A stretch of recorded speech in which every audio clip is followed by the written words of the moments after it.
Live है। साथियों नमस्कार, कैसे हैं आप सब लोग। उम्मीद है बहुत अच्छे, लाजवाब, शानदार हैं, एकदम जबरदस्त, बेहतर, जिंदाबाद। और आप सभी की तैयारी पढ़ाई बहुत बढ़िया, शानदार वाली चली हुई है। आशा है बहुत मेहनत आप सभी अपनी तैयारी के साथ करना शुरू कर दिए होंगे और बढ़िया तरीके से सारी क्लासेज आप सभी दिन में कवर करते होंगे। और भाई जैसा कि मैंने ना आपको बता रखा है, रिवीजन आप सभी को जरूर करके सोना है, तो सारी चीजों का रिवीजन आप जरूर कर रहे होंगे। बताइए आप सभी लोग अपने हालचाल, तब तक हम चर्चा कर लेते हैं कि आज हमें क्या सीखना है। तो चैप्टर हमने शुरू किया है प्रकाश, लाइट। और मैंने कहा कि प्रकाश 6 घटनाओं को दिखाता है, जिनमें सबसे पहली घटना है परावर्तन यानी कि रिफ्लेक्शन। और रिफ्लेक्शन में हम दो तरीके से परावर्तन को पढ़ने वाले हैं, एक समतल दर्पण से और एक गोलीय दर्पण से, यानी कि एक प्लेन मिरर से और एक स्फेरिकल मिरर से। तो समतल दर्पण से जो परावर्तन है वो काफी हद तक हमने पढ़ लिया है। प्लेन मिरर से जो रिफ्लेक्शन है वो काफी हद तक हमने पढ़ लिया।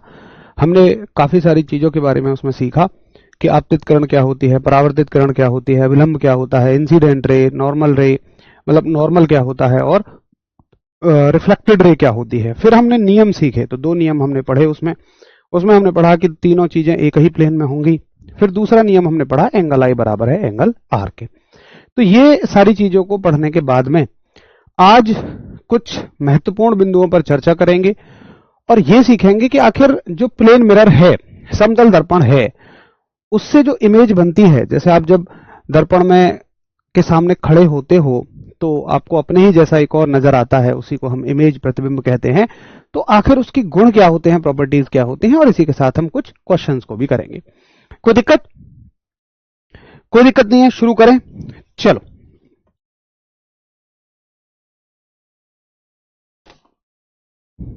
देखो, अभी आप लोग हेडिंग डालेंगे समतल दर्पण से। समतल दर्पण हम पढ़ रहे हैं ना, चलो नोट डाल के लिखो उसी टॉपिक में, आपको समझ में आ रहा होगा। समतल दर्पण में कंटिन्यू हो रहा है ये, समतल दर्पण के द्वारा परावर्तन। तो इसी में कुछ पॉइंट डालो डायरेक्टली नोट डाल के। देखिए कौन कौन से पॉइंट है। पहला नंबर 1 है, एक सवाल आता है कि अगर परावर्तन जो है, रिफ्लेक्शन जो है, जैसे मान लो ये दर्पण है, तो सवाल उठता है कि अगर आने वाली किरण जो है वो बिल्कुल सीधी सीधी आके गिरे। कैसे, क्या कहना चाह रहा हूं मैं कह रहा हूं मान लो ये किरण आई बिल्कुल सीधी 90 डिग्री पे, यानी कि अभिलंब पर ही ये आकर गिरी, तो क्या होगा।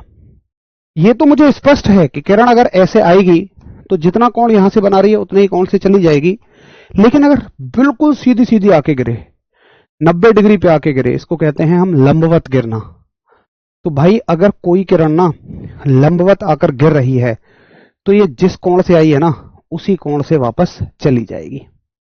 अगर कोई प्रकाश की किरण 90 डिग्री पर आकर गिर रही है तो ये वापस 90 डिग्री पर ही चली जाएगी।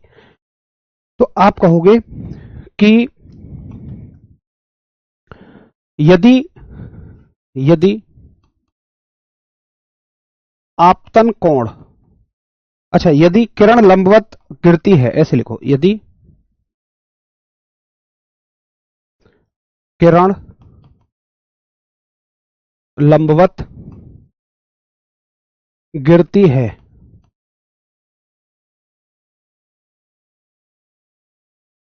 तब, यानी कि इफ रे फॉल्स परपेंडिकुलरली, परपेंडिकुलरली, यदि एक किरण बिल्कुल 90 डिग्री पर आकर गिरती है दर्पण से, तो वो अपने जिस एंगल से आई है उसी एंगल से वापस लौट जाएगी। ठीक। अच्छा मुझे बताओ कि यहां इसका आपतन कोण कितना है, एंगल आई कितना है, जल्दी बताओ। ये किरण यहां से आके गिरी है तो एंगल आई बताओ कितना है, और एंगल आर बताओ कितना है। देखें जरा, ये तो बात चलो ठीक है कि बिल्कुल सीधी निकल जाएगी, अपने ही रास्ते वापस लौट जाएगी, मैं लिख देता हूं, but angle i angle r बताओ। आने वाले रास्ते से ही लौट जाएगी, यानी कि will back will back to original path, कि भैया जिस रास्ते आई है ना उसी रास्ते ये वापस चली जाएगी। जी क्या कहते हैं एंगल आई? अच्छा, बहुत सारे साथी कहते हैं 90 डिग्री। देख भाई, एक बात मेरी बहुत ध्यान से सुनो कि एंगल आई कहां होता है। देखो ये एक दर्पण है, बहुत ध्यान से समझना इस बात को। ये एक दर्पण है और हम क्या पढ़ रहे थे कल की एक किरण अगर आई तो उसी रास्ते चली जाएगी। आई हम कहां से ले रहे थे? तो आई हम ले रहे थे कि आने वाली किरण और इस अभिलंब के बीच का एंगल। भैया यही तो आई था। जिसने कल का नहीं पढ़ा वो अच्छे से रिवाइज करके आओ। आने वाली किरण और अभिलंब के बीच के एंगल को हमने आई कहा था। मालिक यहां अभिलंब कहां है? तो भैया अभिलंब भी इसी पे चढ़ा पड़ा है। अभिलंब भी तो यहीं बनेगा। अभिलंब कभी कहीं नहीं जाएगा, वो हमेशा यहीं रहेगा। अब जिस रास्ते पे अभिलंब है उसी रास्ते पे ये किरण हो, अगर आप इस किरण को मतलब ऐसे लेकर जाएंगे तो पता है इसका एंगल घटेगा, ये घटेगा। ये अभी एंगल घट रहा है, ये एंगल और घट रहा है। तो अगर आप इस किरण को पूरा पूरा यहां ले आओगे तब ये एंगल घट के कितना हो जाएगा जी? 0 हो जाएगा। तो किरण भले ही आकर 90 डिग्री पर पड़ रही है, दर्पण से कोण 90 डिग्री है, ये बात आप कह सकते हो कि भैया दर्पण के साथ कोण 90 डिग्री है, लेकिन आपतन का कोण दर्पण से नहीं देखा जाता है। आपतन का कोण देखा जाता है अभिलंब से, नॉर्मल से। तो आपतन का कोण आप कहोगे जी 0 डिग्री है। और परावर्तन का कोण भैया वो भी तो अभिलंब से देखा जाता है। अगर आप इसको इधर लेके जाते जाओगे तो कोण कम होता चला जाएगा और यहां के कैसा हो जाएगा? कोण 0 हो जाएगा। तो परावर्तन का कोण कैसा हो जाएगा जी? 0 डिग्री हो जाएगा। तो दोनों ही कैसे हैं? 0 डिग्री हैं। याद रखना इस केस में अगर किरण लंबवत गिर रही है, परपेंडिकुलर गिर रही है, तो साथ ही एंगल आई भी 0 होगा और एंगल आर भी कैसा होगा? 0 डिग्री होगा। बहुत इंपॉर्टेंट बात है। ये हो गया नोट नंबर 1। अगला देखिए नोट नंबर 2 क्या पूछा जाता है। एक सवाल आपसे पूछा जाता है कि अगर मान लीजिए आप 5 फुट के हैं और आपको अपना पूरा प्रतिबिंब देखना है, मतलब आपको अपनी पूरी इमेज देखनी है। इमेज का मतलब क्या है कि जो आप दर्पण में देखते हैं, जो आपको दर्पण में दिखता है अपने ही जैसा। तो दर्पण की हाइट क्या होनी चाहिए? दर्पण की ऊंचाई, न्यूनतम ऊंचाई क्या होनी चाहिए? कम से कम कितनी ऊंचाई होनी चाहिए? चलो आप बताओ। अगर आप 5 फुट के हो तो आपको कितने फुट का दर्पण चाहिए जो कम से कम आप उसमें दिख सको? उत्तर करो, मैं इस बात को लिख देता हूं। मान लो मैं कहता हूं h ऊंचाई का, h ऊंचाई की वस्तु का प्रतिबिंब देखने के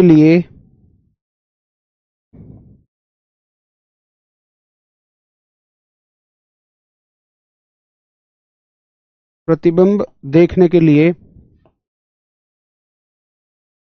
दर्पण की न्यूनतम ऊंचाई।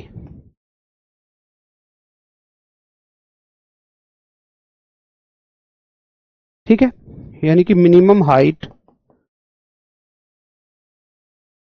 Of mirror to see the image of object of height h। बताइए। तो बहुत सारे साथियों का कहना है जी इतना ही चाहिए, इतने से ज्यादा चाहिए। देख भाई, 5 फुट का आदमी है तो 5 फुट से कितना भी बड़ा दर्पण ले लो उसमें तो सब में दिखेगी। तुम 15 फुट के दर्पण में खड़े हो जाओ, पक्का दिखोगे। मैं कहता हूं कम से कम कितना चाहिए?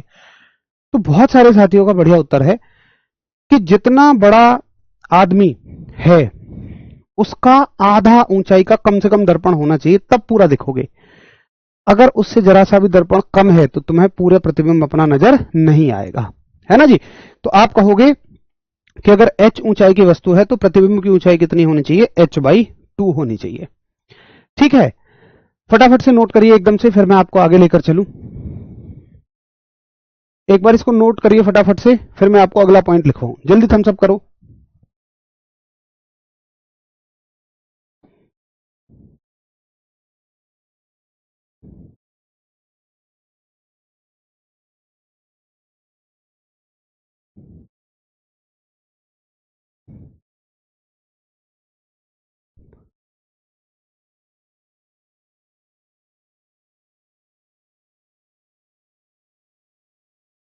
ठीक है, कोई दिक्कत नहीं।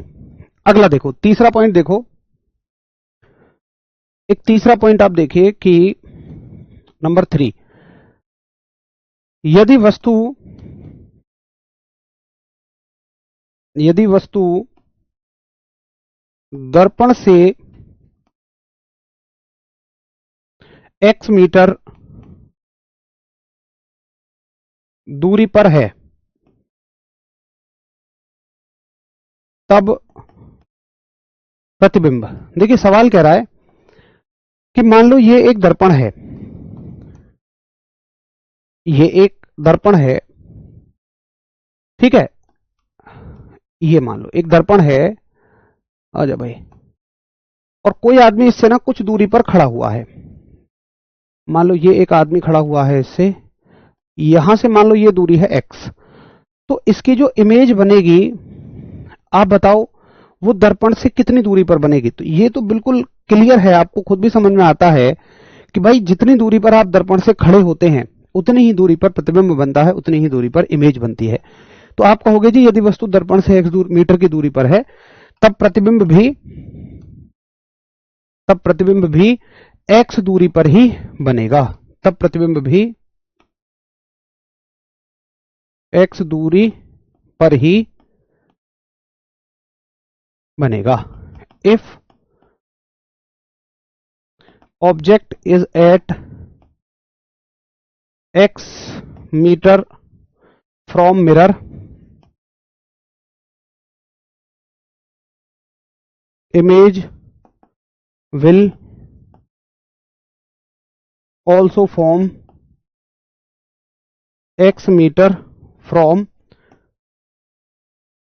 मिरर। ठीक है, अगर भैया वस्तु x मीटर की दूरी पर है ना तो प्रतिबिंब भी कितनी दूरी पर बनेगा, x मीटर की दूरी पर ही बनेगा, इसमें कोई दिक्कत नहीं है। अब सुनो अगली बात, अगर सवाल आता है कि कोई व्यक्ति प्रतिबिंब की तरफ v चाल से दौड़ रहा है, अब ये खड़ा नहीं है, अब मान लो ये इसकी तरफ दौड़ रहा है v चाल से, ये v चाल से इसकी तरफ दौड़ेगा, ठीक है, तो होगा क्या, देखो जैसे आप प्रतिबिंब की तरफ चलते हो ना, वस्तु दर्पण की तरफ चलते हो तो प्रतिबिंब आपकी तरफ आता है, तो प्रतिबिंब आपकी तरफ आएगा लेकिन कितनी चाल से, तो पता है ये इसकी 2 गुनी चाल से आएगा, याद रखना, अगर आप v चाल से चल रहे हो तो ये 2 गुनी चाल से आएगा। लिखो, वस्तु, या ऐसे लिख लो, प्रतिबिंब वस्तु की तरफ,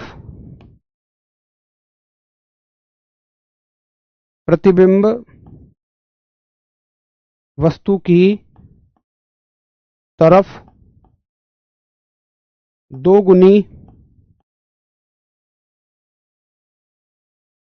चाल से आता है, यानी कि object comes twice speed toward object. ठीक है जी, ये पॉइंट क्लियर है, बहुत बढ़िया, 2v से आपको आता हुआ दिखेगा। 4 पॉइंट क्लियर हो गए। अगला पॉइंट देखो, 5वां पॉइंट, और एक बहुत ही शानदार पॉइंट, यहां तक किसी को कोई डाउट हो तो पूछिए, नहीं तो फिर आगे चले।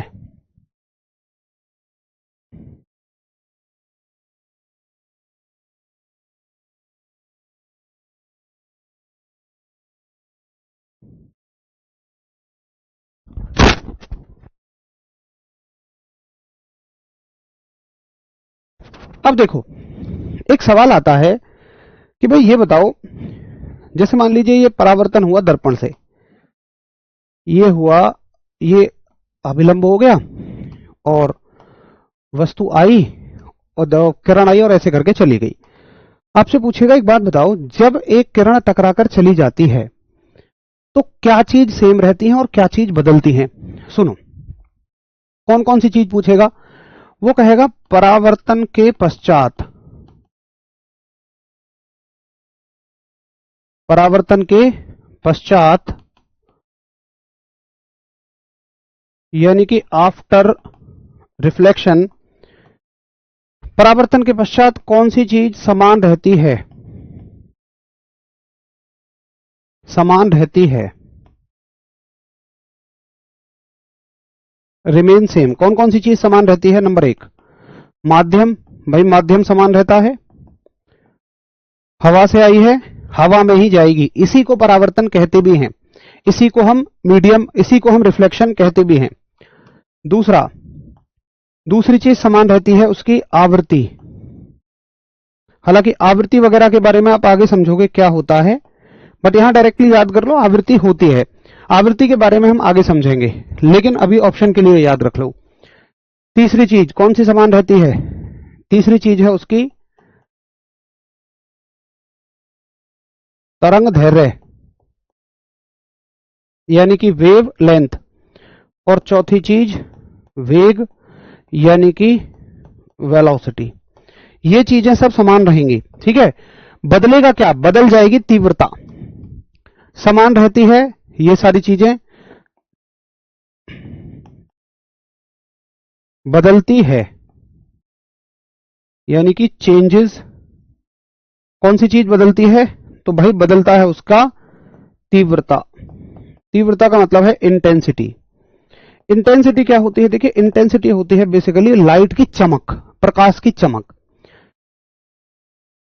प्रकाश जैसे जैसे किसी चीज पर पड़ता हुआ चला जाएगा बार बार, तो वो फेड होता चला जाएगा, धुंधला चला जाएगा, ठीक है, वो चमकदार नहीं रह जाएगा, तो उसकी चमक कम होती चली जाएगी। बाकी माध्यम, आवृत्ति, तरंगदैर्घ्य, वेग, ये सारी चीजें समान रहेंगी। यहां से आपकी परीक्षा में प्रीवियस ईयर में सवाल पूछा गया है। देखिए आप देख रहे होंगे, अगर आपने कहीं भी भौतिकी को पढ़ा होगा, परावर्तन को पढ़ा होगा, रिफ्लेक्शन को पढ़ा होगा, तो हम उसमें बहुत गहराई में जा रहे हैं। बहुत का मतलब ऐसा नहीं है कि ये आपके एग्जाम की रिक्वायरमेंट से ज्यादा है, लेकिन जितने आपके एग्जाम की रिक्वायरमेंट है उतने तक तो हम बहुत अच्छे से कवर कर रहे हैं, और उतना हमें करना भी पड़ेगा। तो आप उठाकर देखें, कोई भी पीवीक्यू इससे बाहर कुछ भी नहीं जाएगा, ठीक है। बताइए कोई समस्या? कुछ डीप में नहीं जाना, तीव्रता को थोड़ा डीप में, आदित्य भाई कोई डीप में नहीं जाना, सिर्फ जितना समझाया जा रहा है उतना समझो। तीव्रता का मतलब है चमक। अब चमक को आप क्या मानते हो? भाई रोशनी कई बार अगर मान लो बैटरी चार्ज है पूरी, तो उससे बहुत तेज चमकदार निकलती है। बैटरी अगर कम चार्ज है तो उससे धीमी निकलती है, आपने देखा होगा। इसी को बस हम चमक कहते हैं, कोई दिक्कत नहीं है, ठीक है। मनीष भाई इसका क्या क्वेश्चन करवाऊं मैं, बताओ। एक अभी आपको फैक्ट पढ़ाया है, ये फैक्ट है, इस पे मैं तुरंत की तुरंत ये लिख दूं, एक फैक्ट के साथ तुरंत क्वेश्चन लिखूं? अरे मालिक, मैं आपको क्वेश्चन कराता तो हूं, जब एक टॉपिक कंप्लीट हो जाए, ये सारी चीजें कंप्लीट हो जाएं, मैं तो आपके बगैर कहे यार इतने सारे क्वेश्चन मैं लेकर आया हूं, लेकिन एक टॉपिक तो कंप्लीट होने दो, एक टॉपिक के बाद ही तो कराऊंगा। ऐसा थोड़ी है कि एक चीज लिखवाई इसी का क्वेश्चन दे दूं, एक चीज लिखवाई इसी का क्वेश्चन दे दूं, ऐसा तो संभव नहीं है भाई, है ना। तो पहले आप एक पूरा टॉपिक तो कंप्लीट होने दीजिए। चलो, परावर्तन के पश्चात ये चीजें समान रहेंगी और ये चीजें बदल जाएंगी। अब देखिए एक बहुत शानदार सा पॉइंट है, वो कहता है कि यदि दर्पण को आप थीटा कोण से घुमा दें, बहुत ध्यान देने वाला पॉइंट है, 6 पॉइंट, यानी कि अगर कहीं पर परावर्तन हो रहा है, अगर कहीं रिफ्लेक्शन हो रहा है, यहां पर मान लो एक किरण आ रही थी और उसी कोण से वापस जा रही थी, लेकिन आपने इस पूरे दर्पण को थीटा कोण से घुमा दिया, ऐसे आपने इसको पूरे थीटा कोण से ऐसे घुमा दिया, या मान लो इसको घुमा लेते हैं, ये आपने कुछ इसको थीटा कोण से घुमा दिया, यानी यहां से कितने कोण से घुमा दिया? थीटा कोण से। तो देखो जो आपतित किरण है वो तो वैसी ही रहेगी, लेकिन परावर्तित किरण 2 थीटा कोण से घूम जाएगी। परावर्तित किरण कितने एंगल से घूम जाएगी जी? 2 थीटा के एंगल से घूम जाएगी, ठीक है। चलिए, तो आप लिखेंगे कि यदि दर्पण को थीटा एंगल से घुमा दिया जाए, यदि दर्पण को थीटा कोण से घुमा दिया जाए, तब किरण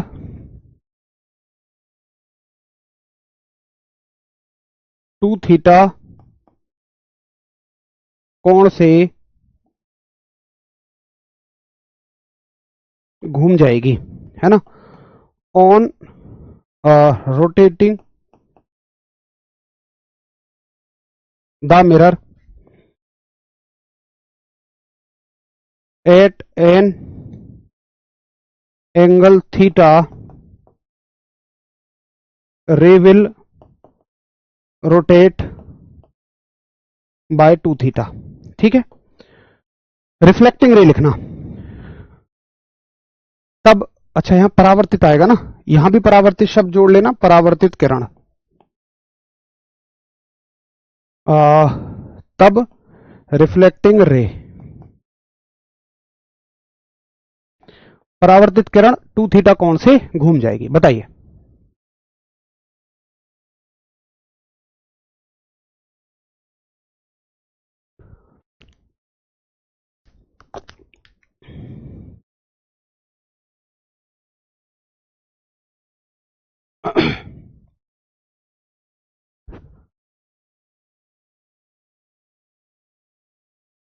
भाई देखो बुद्ध विलास भाई, समझने की कोशिश करिए, एमसीक्यू भी कराओ साथ में 10 क्वेश्चन रोज। ऐसा तो है नहीं कि टॉपिक पूरा नहीं हुआ और मैं आपको बीच में टॉपिक छोड़ के 10 क्वेश्चन करा सकता हूं। तो ये तो मैं नहीं कहूंगा कि हर रोज 10 एमसीक्यू हो पाएंगे। मैं ये जरूर कहूंगा कि एक टॉपिक के कंप्लीट होने के बाद मैं आपके उसको मैक्सिमम एमसीक्यू कराऊंगा। दूसरा, दुर्गा साहू भाई आपका कहना है जी पीवाईक्यू बेस्ड मत पढ़ाइए, ऐसा नहीं है कि पीवाईक्यू ही पूछे जाएंगे। भाई आप प्लीज, मैं रिक्वेस्ट करता हूं आपसे कि आप ये देखो आपकी रिक्वायरमेंट क्या है, उसके हिसाब से आप कंटेंट को एक बार मीट कराओ। अगर आपको उसके बियॉन्ड कुछ लगता है तब आप क्वेश्चन मार्क उठाओ, ऐसे ही बस कुछ भी नहीं कह देना है ना। तो थोड़ी कोशिश करिए आप लोग कि एक बार ये आप कैसे कह रहे हैं कि मैं केवल पीवाईक्यू बेस्ड पढ़ा रहा हूं। बहुत सारी चीजें पीवाईक्यू में पूछी भी नहीं गई हैं, ये पीवाईक्यू में पूछा ही नहीं गया है। जो पिछला कंसेप्ट मैंने बताया वो पूछा गया है, उससे पिछले के 2 कंसेप्ट नहीं पूछे गए हैं। तो आप ऐसा कोई कंक्लूजन मत निकालिए, आप बस ये देखिए कि जितना आप जानते हैं उतना कंटेंट आपको मिल रहा है या नहीं। उसके अलावा आप अगर कुछ रिक्वायरमेंट पूरी नहीं हो रही है तो उसको बताओ। ठीक है, चलो आगे देखो। अगला मुद्दा आता है 6 हो गया। अब देखो एक आता है प्रतिबिंबों की संख्या, 7वां पॉइंट आता है प्रतिबिंबों की संख्या। ये इंपॉर्टेंट है और यहां से एक क्वेश्चन आ सकता है। Number of image formed, number of image formed, बस इतना। देखो इसमें कैसे सवाल आता है, इसमें सवाल आता है यदि दो समतल दर्पण, अगर 2 प्लेन मिरर किसी कोण थीटा पर एक दूसरे के साथ रखे हुए हैं तो बनने वाले प्रतिबिंबों की संख्या कितनी होगी। इस तरीके से एक सवाल आता है। मतलब ये बात हुई कि अगर मान लो 2 प्लेन मिरर हैं, एक प्लेन मिरर ये है और एक प्लेन मिरर ये है। ठीक है, अब देखिए मान के चलो ये एक दूसरे से थीटा कोण पर रखे हुए हैं। जैसे मान लो ये वाला जो मिरर है ये इसके साथ में मान लो थीटा कोण पर रखा हुआ है, ऐसे करके, ऐसे मान लो किसी कोण थीटा पर ये रखे हुए हैं। और हमने मान लो यहां पर एक वस्तु रख दी, जैसे मान लो मैंने एक मोमबत्ती रख दी, तो होगा क्या, इसकी इमेज यहां भी बनेगी, इसका प्रतिबिंब यहां भी बनेगा, यहां भी बनेगा। अब देखो इस प्रतिबिंब के लिए, इस दर्पण के लिए यहां जो प्रतिबिंब बन रहा है वो वस्तु की तरह काम करेगा। मतलब यहां का इस चीज का प्रतिबिंब यहां बनेगा, इसका यहां बनेगा, फिर इसका यहां बनेगा, फिर इसका यहां बनेगा। तो ये बहुत सारे प्रतिबिंब हो जाते हैं। अब ये निर्भर करता है कि किस कोण पर आपने दर्पण को रखा है कि कितने प्रतिबिंब बनेंगे। तो देखिए सवाल क्या आएगा, थीटा कोण पर रखे दर्पण द्वारा प्रतिबिंबों की संख्या।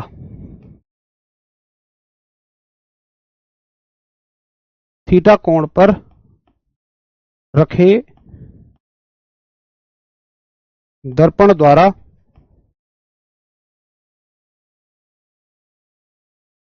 बनने वाले प्रतिबिंबों की संख्या, यानी number of image formed by mirror placed at an angle theta. ठीक है, तो थीटा एंगल पर जो दर्पण रखे हुए हैं वो कितने प्रतिबिंब बनेंगे। सुनिए, देखो, जैसे मान के चलिए, मैं आपको एग्जांपल की मदद से बताता हूं। इसके लिए एक एक एग्जांपल उठाइए। मान के चलिए आपको कोण दिया गया, ये इसमें केवल कोण ही देगा। मान लो कोण दे दिया 90 डिग्री, कि भाई 90 डिग्री पर दो दर्पण रखे हुए हैं, इनके द्वारा बनने वाले प्रतिबिंबों की संख्या बताइए। आप सबसे पहले क्या कहेंगे? सबसे पहला हमारा काम होगा 360 से इसको डिवाइड करना। ठीक है, तो इसको डिवाइड किया 360 से, कितना उत्तर आ गया? 4। 4 एक कैसी संख्या है जी? 4 एक सम संख्या है, यानी कि इवन नंबर है। अगर ये संख्या एक सम संख्या आती है, इवन नंबर आता है, तो जो प्रतिबिंबों की संख्या होगी,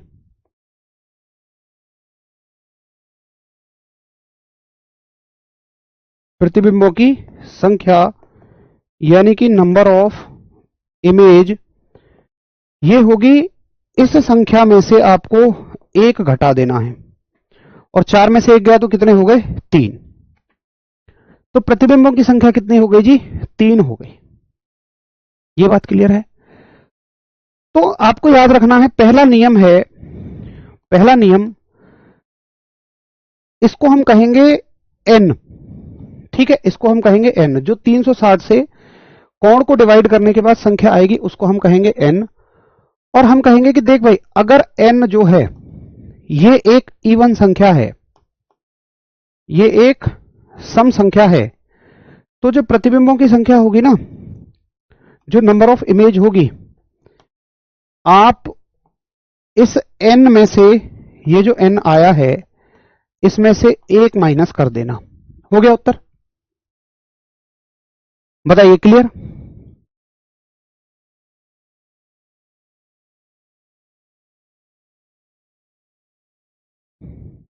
अगर आपको थीटा दे देगा, कोण दे देगा, कोण को 360 से डिवाइड करना है, जो संख्या आएगी अगर वो सम संख्या है तो उसमें से एक माइनस कर देना है, वही प्रतिबिंबों की संख्या होगी। तो प्रतिबिंबों की संख्या कितनी हो गई जी? 3 हो गई। ठीक है, यहां तक क्लियर? अच्छा, अगला देखिए, दूसरा, एक दूसरा एग्जांपल देखिए। अगर मान लीजिए आपको दे दिया थीटा जो है, मान लो ये दे दिया 120 डिग्री, तो फिर वही, और आपसे पूछ ले प्रतिबिंबों की संख्या, तो हमें क्या करना है? 360 से डिवाइड करो, कितने बार कट जाएगा? ये 3 बार कट जाएगा। ठीक है, 3 कैसी संख्या है? तो 3 एक विषम संख्या है। ये कैसी संख्या है? एक ऑड नंबर है। और देखिए, विषम संख्या के लिए, ऑड नंबर के लिए, वो सवाल में 2 कंडीशन देगा। कौन सी कंडीशन देगा? यहां तक तो कोई दिक्कत नहीं है? बताइए बताइए। हाँ, कोई दिक्कत नहीं। देखिए, विषम संख्या के साथ वो एक कंडीशन देता है कि जो वस्तु है ना, वो सममित रखी है, सिमेट्रिक रखी है, या असममित रखी है। यानी एक और ऐसा ही सवाल अगर हम बनाएं और इसमें अगर ये दे दे कि ये असममित रखी है, असममित, यानी कि एसिमेट्रिक, तो दोनों को सॉल्व करने का अलग तरीका होगा। यहां भी कितना आ गया? 3, और 3 कैसा नंबर है? एक ऑड नंबर है, विषम संख्या है। लेकिन अगर, अब प्रतिबिंबों की संख्या कितनी होगी? नंबर ऑफ इमेज कितनी होगी? सुनिए, ये तो अभी एक संख्या आई है, प्रतिबिंबों की संख्या,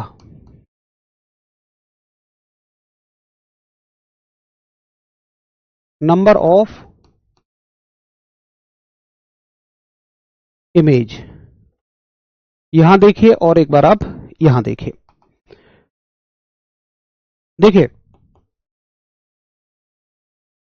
बताइए, कोई दिक्कत तो नहीं? हां, इसमें सममित और असममित, सममित के हिसाब से ही आपको काम करना पड़ेगा। अगर असममित है, अगर सवाल में दिया है असममित, तो आपको जो संख्या आई है ना, उसमें से एक माइनस करके उत्तर करना पड़ेगा। अगर सममित है तो जैसी संख्या दी हुई है, जो संख्या आई है, वही आपका उत्तर हो जाएगा। मैं फिर से रिपीट कर रहा हूं, अगर ये एक आपको जो कोण दिया, सवाल में केवल कोण देगा, उसको 360 से डिवाइड करो। अगर ये सम संख्या आती है तो एक माइनस कर दो। अगर ये विषम आती है तो ये देखना पड़ेगा सममित है या असममित है। इसको सवाल में देगा, सममित या असममित शब्द सवाल में देगा। अगर ये असममित है तो एक माइनस कर देना है, और विषम संख्या सममित है तो एक माइनस नहीं करना है। बस बताइए, क्लियर है? एक बार फटाफट थम्स अप करिए।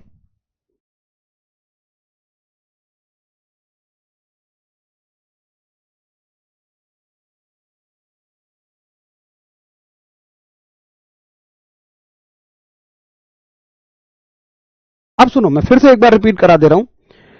देखिए, अगर जैसे आपको कोई कोण थीटा देगा, तो हमारा सबसे पहला काम क्या होगा कि भाई उस कोण को हम थीटा से डिवाइड करेंगे, तो यहां पर हमें कोई संख्या मिलेगी।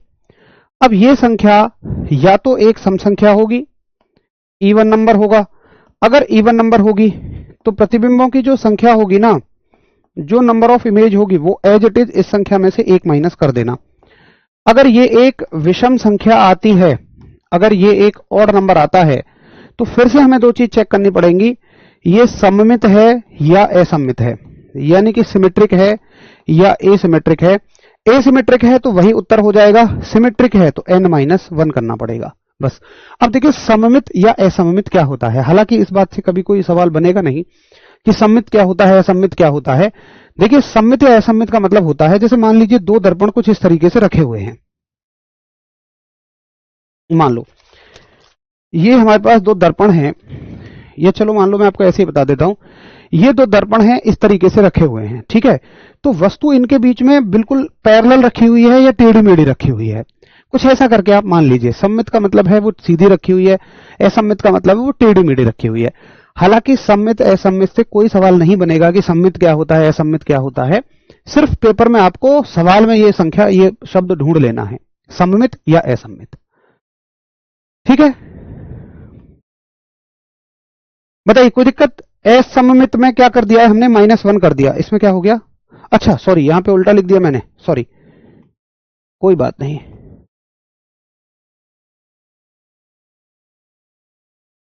ठीक है, ये लो, अब सही है। तो यहां पे मैं लिख देता हूं, पूरा इसको लिख देते हैं। जैसे हमने यहां पे लिखा कि अगर n एक सम संख्या है तो प्रतिबिंबों की संख्या ये होगी। दूसरा लिख देते हैं, यदि n एक ऑड संख्या है, विषम संख्या है, तो फिर आपको क्या देखना पड़ेगा? आपको देखना पड़ेगा सवाल में अगर सममित है, अगर सिमेट्रिक है या असममित है, यानी कि ए सिमेट्रिक है, तो यहीं से सीधा सीधा छाप दो ना। अगर असममित है तो -1 लिख दो। असममित के लिए क्या होगी, n-1, और सममित के लिए क्या होगी, n। ठीक है, अब बताओ, क्लियर? भाई उसके चक्कर में मत पड़िए आप, है ना, कि असममित क्या होता है, सममित क्या होता है, कोई जरूरत नहीं है उसकी। सीधा आप बस सवाल सॉल्व करना सीखो।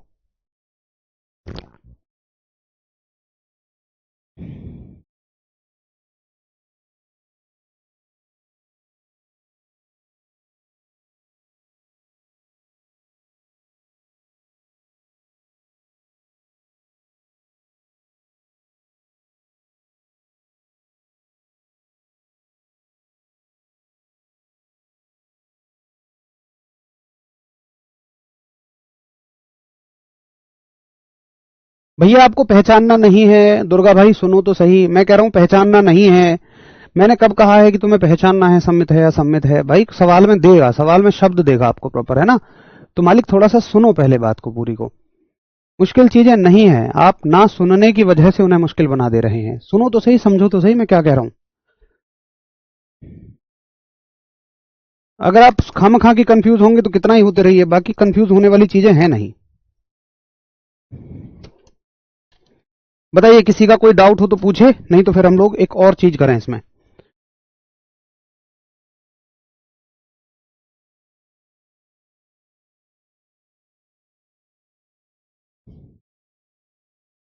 ठीक है, कोई डाउट नहीं है। अब देखो, अगर मान के चलो यहां तो ठीक है कि एक संख्या आ गई तो तुमने सम पहचान लिया, विषम पहचान लिया, लेकिन एक तीसरा केस इसमें बनता है, इसी के नीचे लिख लेना आप लोग, तो मेरे पास तो जगह नहीं है।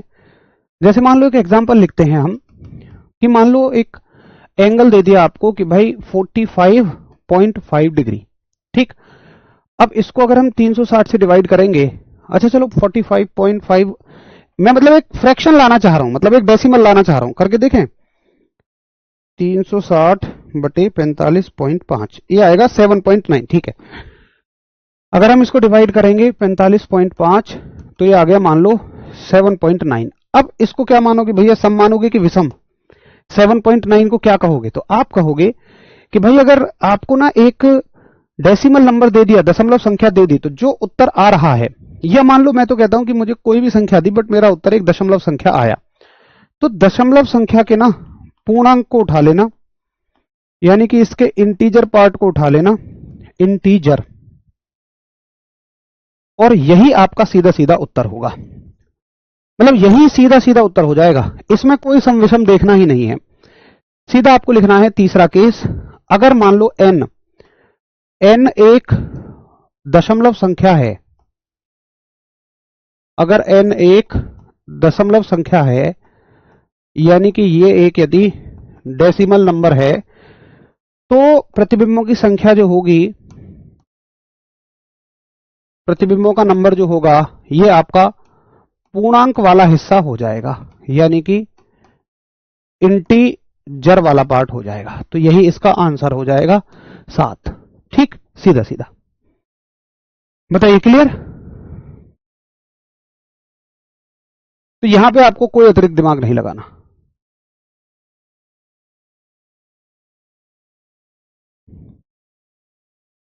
सर ये याद नहीं रहेगा, अब नहीं रहेगा तो सुमित बाबू, अब इसमें तो मैं क्या ही कर सकता हूं, बताओ। अगर आपको नहीं याद रहेगा, इसी बात की तो तनख्वाह मिलेगी आपको, इसी बात के तो सरकार आपको पैसे देगी, याद रखने के ही तो पैसे हैं। अब याद रखवाने के लिए तो आपको रिवीजन ही करना पड़ेगा, 6 बार रिवीजन करना पड़ेगा। मैं आपको कंटेंट ही तो दे सकता हूं, उसको आपके दिमाग में याद कैसे रखवाऊंगा? जो चीजें ट्रिक से याद रखने की हैं, ट्रिक से रखवा दूंगा। अब इसमें तो कोई ट्रिक है नहीं, ये कोई थ्योरी की चीज तो है नहीं जिसको मैं किसी दैनिक जीवन की भाषा से जोड़ के बता दूंगा। ये तो आपको फॉर्मूला है, फॉर्मूला तो याद ही रखना पड़ेगा।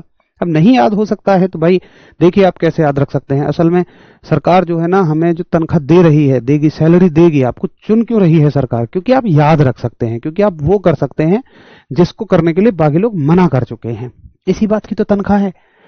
समझ में कुछ आने को इसमें है ही नहीं सुमित भाई, मुझे बताओ इसमें क्या समझना है?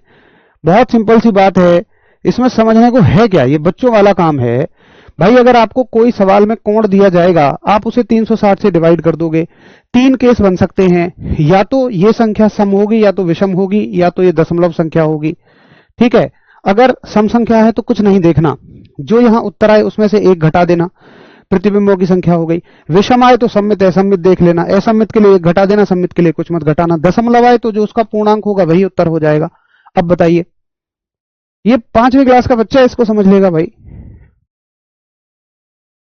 रितेश राज 4.57 रहेगा तो क्या होगा? अरे मेरे भाई 4.57 इससे अलग है कुछ, बताओ। अननेसेसरी के डाउट तुम्हारे होते हैं कि 4.57 होगा, ये इससे अलग कैसे है मुझे बताओ।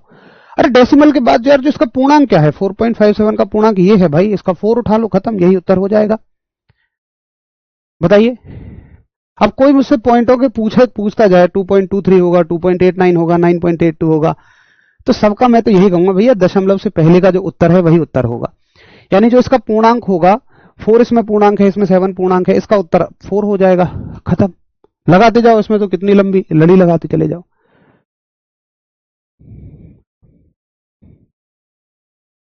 बताओ, कोई समस्या तो नहीं अब किसी को? मेरे हिसाब से कोई दिक्कत नहीं है, ठीक जी। अब देखो दोस्त, एक और बात आपसे पूछी जाएगी क्या, यहां के अलावा, इतनी सारी चीजों के अलावा एक चीज और पूछी जाती है। अच्छा चलो पहले इसके कुछ क्वेश्चंस करूं, बताओ।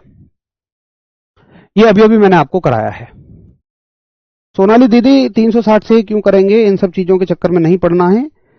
अगर हम इतना सब चीजों पे जाने लग जाएंगे तो फिर तो बड़ा मुश्किल हो जाएगा।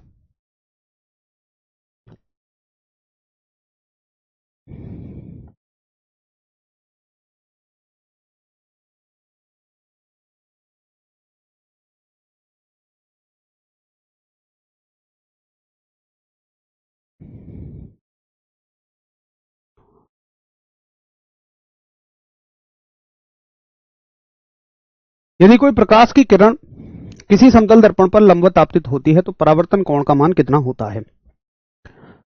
तो परावर्तन कोण का मान होता है, रिफ्लेक्शन के एंगल का मान होता है वही परावर्तन कोण होता है 0 डिग्री, 0 डिग्री। ठीक है, चलो अगला सवाल।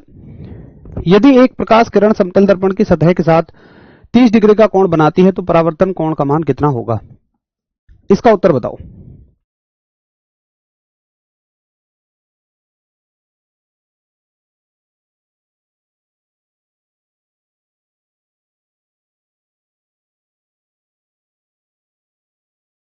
बहुत बढ़िया, आपने कह दिया जी 30 डिग्री है तो 30 ही डिग्री होगा। अच्छा, एक बात बताओ कि मान लो ये एक समतल दर्पण है, एक प्रकाश की किरण आई और टकरा के ऐसे चली गई। ठीक जी, ये अभिलंब है। मालिक एक चीज तो देखना, वो क्या कह रहा है? वो कह रहा है कि यदि एक प्रकाश किरण समतल दर्पण की सतह के साथ 30 डिग्री का कोण बनाती है, ये 30 डिग्री का कोण कहां से बना रही है? समतल दर्पण की सतह के साथ। ये समतल दर्पण की सतह है, आने वाली किरण है, कोण बन रहा है मालिक यहां से 30 डिग्री। ये 30 डिग्री नहीं है।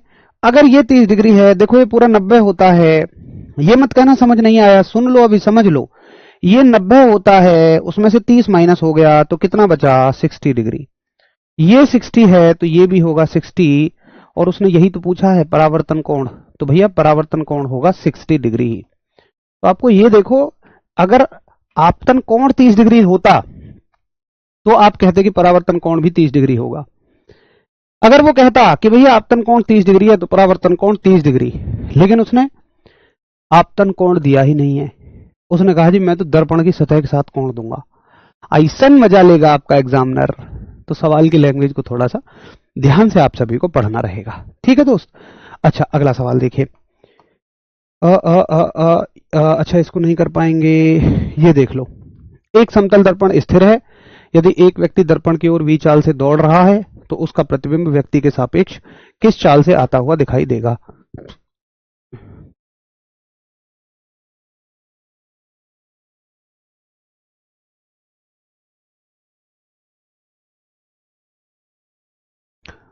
एक समतल दर्पण स्थिर है। यदि एक व्यक्ति दर्पण की ओर v चाल से दौड़े तो उसका प्रतिबिंब व्यक्ति के सापेक्ष किस चाल से आता हुआ नजर आएगा? तो मैंने कहा था कि भैया यहां ये 2 गुनी चाल से होता हुआ नजर आएगा, 2v चाल से नजर आएगा।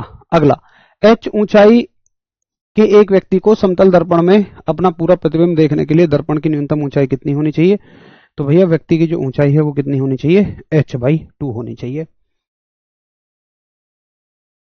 व्यक्ति की ऊंचाई की कम से कम आधी ऊंचाई उसकी होनी चाहिए, तभी वो अपना प्रतिबिंब देख पाएगा। अगला सवाल, चलो ये ना एक काम करता हूं, वैसे तो ये मैंने अभी तो करवाए, तो ये मैं सब आपको होमवर्क में देता हूं, क्योंकि अभी अभी करवाए हैं मैंने, अभी अभी मैं तुरंत कर दूं। ऐसे कुछ सवाल हैं, ठीक है, ये मैं आपको होमवर्क में दे देता हूं। जैसे ये हो गया, और एक सेकंड रुको, ये एक एंगल है 45 डिग्री वाला, ये भी आपको होमवर्क में देता हूं, इसका मैंने एग्जाम्पल बता दिया था। और एक है 120 डिग्री, तो 120 डिग्री में दे दिया उसने, सममित है या असममित है। विषम संख्या आएगी तो कभी नहीं देगा वो। ठीक है, एक सवाल कर लो ये, यदि दो समतल दर्पण एक दूसरे के समानांतर रखे जाएं, कैसे रखे जाएं? समानांतर रखे जाएं। देखो समानांतर का मतलब क्या हो जाएगा? ये एक दर्पण है और ये इसके समानांतर है, तो मतलब कोण कितना है? कोण है 0 डिग्री। अब एक बात बताओ ना, जब तुम प्रतिबिंबों की संख्या निकालते हो तो 360 बटे एंगल को रखते हो यहां, और किसी भी वस्तु को 0 से भाग दोगे ना तो उत्तर आएगा अनंत, इनफाइनाइट। उत्तर आएगा इनफाइनाइट। तो कितने प्रतिबिंब बनेंगे? अगर ये दोनों एक दूसरे के समानांतर रखे हैं तो उसमें अगर कोई वस्तु आप रख देते हो तो प्रतिबिंब बनेंगे अनंत, यानी कि इनफाइनाइट। ठीक है भाई, एक बार रिवाइज करें आज हमने क्या क्या पढ़ लिया। तो आज हमने परावर्तन से संबंधित बहुत इंपॉर्टेंट पॉइंट पढ़े कि भैया अगर किरण सीधी गिरेगी तो क्या होगा, अगर व्यक्ति x दूरी पर खड़ा है या v चाल से चल रहा है, और परावर्तन के बाद क्या सेम रहता है क्या नहीं रहता, दर्पण को थीटा से घुमा दिया जाए, या n प्रतिबिंबों की संख्या जो है वो कैसी होती है। ये सारी इंपॉर्टेंट चीजें हमने पढ़ी। देखो दोस्तों, आप ना काफी कुछ नई चीजें पढ़ रहे होंगे और आप समझ रहे होंगे कि अगर आपने कुछ एग्जाम्स दे लिए हैं तो तो आपको रियलाइज हो रहा होगा कि यार यही चीजें तो थी जो मुझसे नहीं होती थी एग्जाम में। तो आपको जो मैं पढ़ा रहा हूं इस तरीके से लेके चल रहा हूं कि आपके एग्जाम का कोई भी टॉपिक शेष ना बचे, बचा ना रह जाए। ठीक है, दुर्गा साहू भाई 0 ही तो प्राप्त होता है, या तो आप पहले पता कर लो पूरा 100%। मैंने एक बात कही है आपसे, दुर्गा जी माफी चाहूंगा लेकिन ना थोड़ा सा आप तेज गति से चलते हैं, तो गति को हल्की अपना धीमा कीजिए। ये मैंने आपको सलाह दी है। या तो आप किसी बात को, पूरा फैक्ट को चेक कर लीजिए कि अगर किसी चीज को 0 से भाग देंगे तो उत्तर 0 आएगा। अगर डाउट है तो फिर पहले कंफर्म करके आइए, तब ठोस तरीके से तब बोलिए किसी चीज को जब उसके बारे में पूरा पता हो। 0 से भाग देने पे 0 नहीं आता, अनंत ही आता है, इनफाइनाइट आता है। 0 से भाग देने पे किसी के पास कोई सोल्यूशन नहीं है, मतलब हमने उसको इनफाइनाइट कह दिया, अनंत कह दिया। ठीक जी, कुछ इसमें होमवर्क के क्वेश्चन मैंने आपको दिए हैं, अच्छे से उनको करिएगा, बहुत आराम से वो आपके हो जाएंगे। फिर हम लोग कल मिलेंगे, तब तक के लिए आप सभी को नमस्कार, धन्यवाद, जय हिंद साथियों।